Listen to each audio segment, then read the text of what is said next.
Assalamualaikum warahmatullahi wabarakatuh. Anak-anak, ketemu lagi dengan Bapak di pertemuan yang kedua ya. Nah, sekarang Bapak di sini akan menjelaskan tentang sejarah perkembangan komputer atau teknologi ya. Nah, untuk yang kemarin part 1 yang belum menonton, silahkan ditonton dulu part 1-nya ya. Setelah itu baru lanjutkan ke video part 2 sekarang. Oh ya, satu lagi, untuk nanti ya, bagian 3 nanti Bapak akan kasih kalian latihan melalui EduBox. Jadi tolong disimak baik-baik videonya dan dipelajari. Oke, mari kita mulai. Yang pertama, sejarah perkembangan komputer. Sejarah perkembangan komputer. Kata komputer itu berasal dari bahasa Latin, yaitu computare yang berarti menghitung. Jadi pada awalnya komputer itu dibuat untuk hanya sekedar melakukan perhitungan saja. Tidak seperti sekarang kan, sudah bisa melakukan editing video, editing musik, editing foto, dan yang lain-lainnya. Selain itu juga, kemudian komputer itu, kalau di bahasa Inggris itu kan artinya tuh to compute, berarti menghitung. Kalau dalam bahasa Latin itu computare, yang artinya menghitung. Komputer berdasarkan kegunaannya, terbagi menjadi dua, yaitu general special purpose computer atau komputer didesain untuk pekerjaan khusus, misal mesin-mesin di pabrik, contoh mesin-mesin yang digunakan untuk percetakan besar. Dan yang kedua, general purpose computer, yaitu komputer yang digunakan secara umum untuk kegiatan sehari-hari seperti laptop, PC, atau personal computer, tablet ya. Nah, itu general purpose. Nah, pengelompokan komputer berdasarkan kapasitas. Yang di samping ini, nah ini gambar yang sebelah sini yang kalian bisa lihat. Ini adalah salah satu komputer server. Ya, contoh seperti server Google, Facebook, Instagram. Nah, ini komputernya sebesar ini nih komputernya. Karena kenapa besar, Pak? Karena dia akan menyimpan data berjuta-juta orang di dunia ini. Maka dibutuhkanlah tempat penyimpanan yang sangat besar. Nah, pengelompokan komputer berdasarkan kapasitas itu terbagi menjadi 4. Yang pertama, komputer mikro atau PC, komputer mini, komputer mainframe, dan superkomputer. Nah, komputer mikro atau personal computer itu yang sering kalian gunakan. Contoh laptop, komputer di rumah. Nah, komputer mini seperti apa? Seperti notebook yang ukurannya itu 10 inci lah, seperti tablet ya. Nah, komputer mainframe seperti apa? Nah, komputer mainframe itu komputer yang besar-besar ya. Sedangkan kalau superkomputer, dia pastinya lebih canggih dari keempat komputer di atas ini. Selanjutnya ada bagian-bagian perangkat komputer yang berbahaya. Perlu kamu ketahui, ketika kamu menggunakan komputer itu harus hati-hati. Kenapa? Karena itu perangkat yang bermuatan listrik ya. Salah satunya ini yang pertama, monitor. Monitor CRT atau singkatannya cathode ray tube ya, dapat menyebabkan intensitas cahaya yang dipancarkan cukup tinggi ya. Kenapa? Karena monitor zaman dahulu ini dia menggunakan tabung sehingga cahayanya lebih terang dibandingkan dengan monitor seperti sekarang, contohnya LED atau LCD. Makanya komputer zaman dulu itu memiliki layar yang sangat silau sekali dibandingkan komputer zaman sekarang. Selanjutnya ada CPU. Nah, CPU kenapa disebut berbahaya? Ya, karena di casingnya saja ini dia akan bermuatan listrik. Maka tangan kalian itu tidak boleh basah dalam menggunakan komputer, karena akan mengakibatkan terjadinya strum listrik ya. CPU ini singkatannya Central Processing Unit. Nah, selanjutnya keyboard. Kenapa, Pak, keyboard kan plastik? Nah, kenapa disebut bahaya? Bahaya itu dalam artian bukan bahaya terhadap kamu, tapi bahaya terhadap perangkat kamu ya. Karena di sini yang pertama tuh ada kabel. Kabel itu tetap dia bermuatan listrik juga, walaupun tidak sebesar CPU ya. Karena nih, kenapa apabila keyboard tertumpah air otomatis menyebabkan keyboard hang, tidak bisa digunakan. Dalam artian kamu ya tidak akan bisa mengerjakan tugas karena keyboardnya rusak. Ya, selanjutnya jenis port pada CPU komputer ya. Nah, ini kamu bisa lihat nanti setelah video ini, kamu lihat bagi orang kamu yang mempunyai komputer di rumah, kamu silahkan lihat di belakangnya, panel belakang CPU-nya. Ya, yang pertama power supply. Nah, berbentuk 3 buah. Ini 1, 2, 3, 1, 2, 3. Port ini dihubungkan dengan sumber listrik untuk mendapatkan supply arus ya. Nah, kenapa harus ada power supply? Power supply ini digunakan untuk memberikan listrik pada komponen yang ada di dalam CPU seperti motherboard, seperti RAM, VGA, sound card. Sama seperti halnya baterai pada handphone kamu. Apabila baterai kamu handphonenya dicopot, bisa menyala tidak? Ya, tentu tidak kan? Nah, sama PC juga seperti itu. Apabila tidak ada power supply, secanggih apapun komputer tidak akan bisa dipergunakan. Selanjutnya, port mouse. Nah, lihat ada 2 ya. Ini yang pertama itu ada mouse PS2. PS ini singkatannya dari port serial. Nah, ini port serial. Jadi bentuknya seperti ini. Ini yang ungu untuk keyboard, yang hijau untuk mouse. Nah, yang ungu ini masih dipergunakan sampai sekarang. Masih ada komponen yang menggunakan PS2 ini. Sedangkan kalau mouse kebanyakan sudah menggunakan ini USB. Bentuknya bulat, terdiri dari beberapa lubang. Port ini dihubungkan dengan konektor kabel ya. Nah, jadi ini 1, 2, 3, 4, 5, 6. Ini adalah konektor berupa pin-pin atau jarum-jarum ya yang dihubungkan. Yang kedua adalah mouse USB.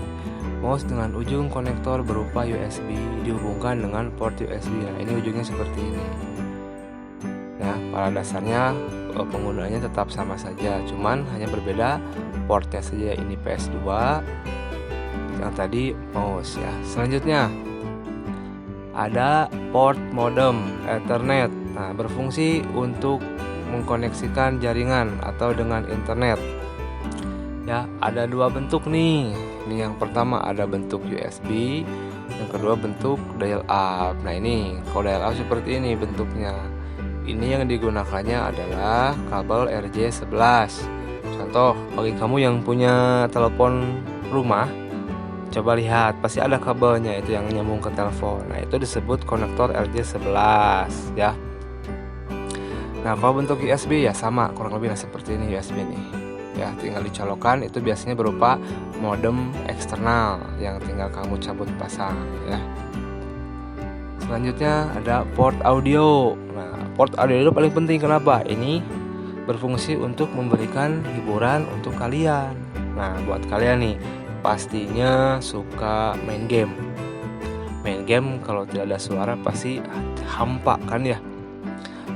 Nah, yang pertama nih ada yang warna hijau, warna biru dan warna merah. Kita lihat di sini, warna hijau dihubungkan dengan speaker. Berarti dia disebutnya output atau keluaran.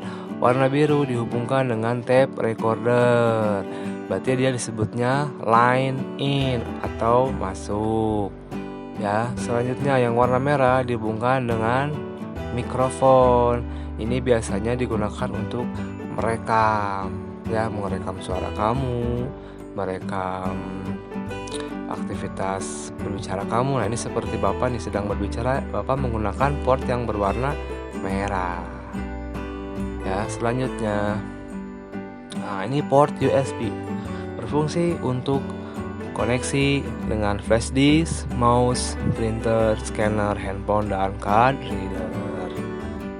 Nah, seperti ini bentuknya. Nah, ini ya, port USB.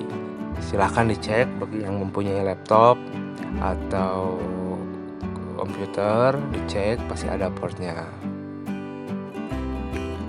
Nah, selanjutnya, materi selanjutnya, sejarah, teknologi, informasi, dan komunikasi.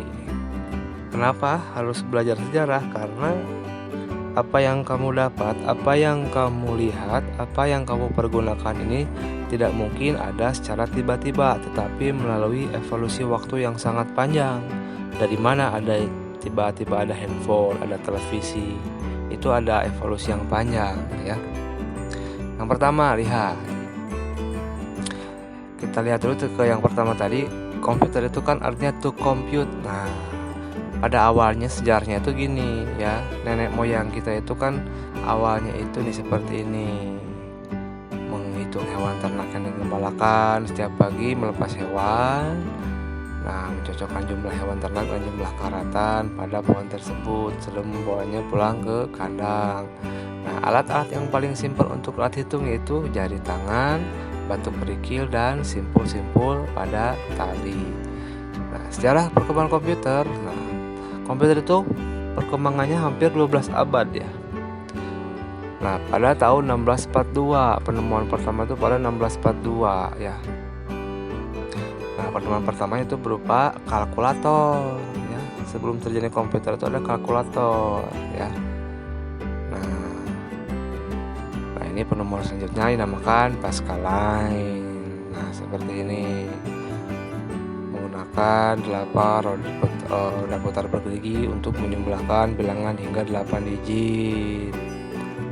Ya, selanjutnya pada tahun 1820 barulah kalkulator mekanik mulai populer. Penemunya siapa? Charles Xavier. Nih, Charles Xavier. Thomas de Colmer menemukan mesin yang dapat melakukan 4 fungsi langsung ya pada kalkulator. Nah, selanjutnya, Herman Hollerith 1890 menciptakan sebuah mesin punch card counting atau kartu beroperasi lubang-lubang. Tahun 1944, Howard Aiken berhasil membuat mesin komputer mampu melaksanakan serangkaian operasi aritmatika secara otomatis ya, yang dinamakan dengan Mark I. Nah, ini bentuknya seperti ini, gede banget nih ya. Selanjutnya, nah, seiring berkembangnya ilmu pengetahuan, komputer mengalami kemajuan ya. Nah, dikelompokkan menjadi komputer generasi pertama. Nah, kalau kalian bisa lihat gambar, nah ini gambarnya ini, lihat. Dulu sebesar ini komputer ini, sebesar ruangan yang pernah Bapak ceritakan, sebesar ruangan kelas hanya untuk mendapatkan satu buah komputer. Perlu ukuran sebesar meja makan untuk memori sebesar 5 mega. Nah, kan kecil sekali tapi memorinya besar ya. Ini komputer generasi pertama, ciri-cirinya silahkan kalian baca ya. Generasi kedua,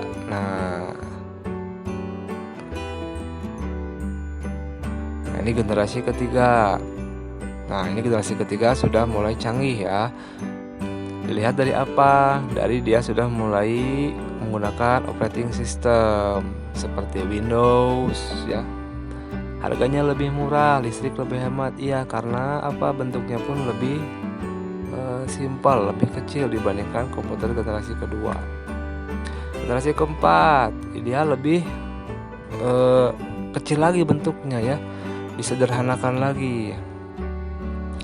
Nah, IBM memperkenalkan personal komputer atau PC. Nah, sudah mulai mengecil nih komputer, tidak sebesar ruangan kelas lagi ini ya. Komputer pun melakukan evolusi dan menciptakan laptop bahkan komputer yang dapat digenggam. Nah, yang ini komputer generasi kelima. Komputer generasi kelima. Pada generasi ini dikembangkan komputer yang dapat menerjemahkan bahasa manusia seperti yang ada di rumah sakit. Ya, jadi komputer di bengkel. Jadi orang datang ke rumah sakit langsung tahu kamu sakitnya apa. Kalau ke bengkel kamu mogoknya kenapa ya. Nah, seperti ini. Nah, komputer generasi kelima sudah canggih ya. Tablet lah kurang lebih. seperti yang kalian gunakan sekarang ya. Nah, sampai ketemu lagi di video bagian ketiga ya. Jangan lupa dipahami materinya, dibaca lagi. Nanti ini ada yang keluar di ujian akhir tahun atau PAT, ujian kenaikan ya. Terima kasih, sampai ketemu di video bagian ketiga. Assalamualaikum warahmatullahi wabarakatuh. Sehat-sehat selalu ya.